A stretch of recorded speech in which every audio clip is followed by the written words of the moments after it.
Una cosa que jo veig del que esteu parlant vosaltres és que estem parlant del patrimoni cultural dels valencians. I clar, vosaltres esteu posant en valor, conforme dia César fa un moment, esteu posant en valor coses que la gent passa per davant i no les veiem. Perquè esteu parlant de València, clar, hi ha les quatre cosetes i potser n'hi ha molt. Jo sé que en el carrer de Cavallers n'hi ha alguns palaus, però jo no sé si es pot entrar o no.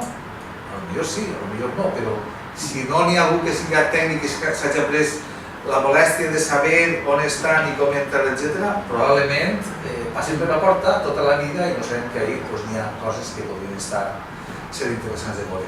I quan parlem de patrimoni cultural, estava dient jo que és el patrimoni arquitectònic, és el patrimoni de la llengua, i jo en aquest sentit volia preguntar-vos, en el vostre cas, s'ajunten les dues coses, el patrimoni de la llengua i el patrimoni de l'arquitectònic, perquè abans estàveu explicant-me que n'hi ha moltes escoles que vos demanen aquestes visites i que la seva llengua habitual és el valencià. Com és això?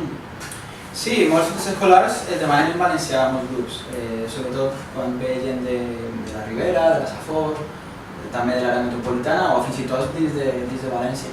Sí que la demanen en valencià. Per a nosaltres no és cap tipus de problema, hem de preparar un poquet més les qüestions tècniques, el vocabulari, simplement això, però per la resta no tenim cap problema. Bé per a refrescar els coneixements tècnics de... Clar, perquè són coses molt tècniques. A més, a l'hora d'escriure, per exemple, un edifici, allò és important. Però sí que mesclem, moltes vegades no sols parlem, per exemple, d'arquitectura, sinó que parlem d'història, de cultura, sempre barregem molts temes. Clar, l'arquitectura és algo més que la pedra. Clar, també parlem de la gent que hi ha detrás, els mestres d'obra, de com s'ha construït i la història també, com aquest edifici ha arribat a estar ahí, pot ser. Clar, tot allò sempre l'expliquem, que no es fa. Com ha canviat la ciutat. De l'estructura urbana. La ciutat medieval a la ciutat que tenim avui dia, el canvi de l'estructura de la ciutat és molt important. I una altra cosa, i quan vosaltres esteu ahí, perquè clar, el que estàveu dient és que els grups escolars són en valencià, però jo suposo que feu grups oberts i en els quals us parlen en valencià, vosaltres parlen en castellà, i com funcioneu ahí? Se parla en valencià o en castellà, feu un grup en valencià i un grup en castellà, o la gent s'entén i ja està? Les rutes obertes que fem normalment és cap de setmana, que és per a la gent de València, la metropolitana, la gent que ve, són en castellà.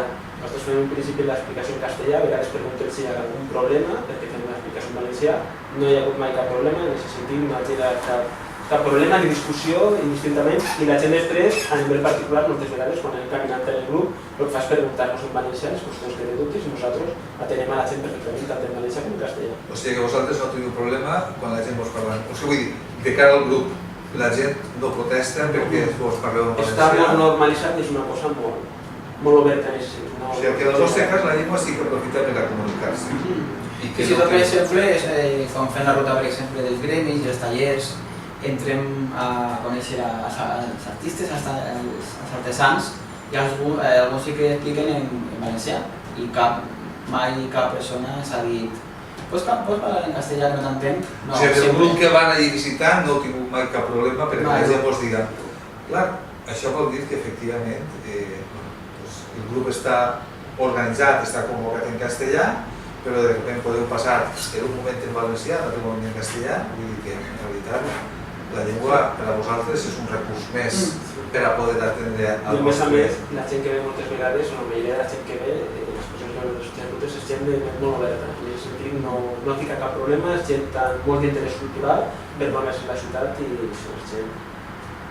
És una ferramenta de comunicació, no de polèmica, com algunes persones volen sempre, no? La polèmica, que si en castellà, que si en català, mai, nosaltres no. No té aquest problema. No, nosaltres sempre una ferramenta de comunicació i res més. Perquè vosaltres, clar, per una qüestió tècnica, tindreu que utilitzar paraules que eventualment siguin rares, per infreqüents.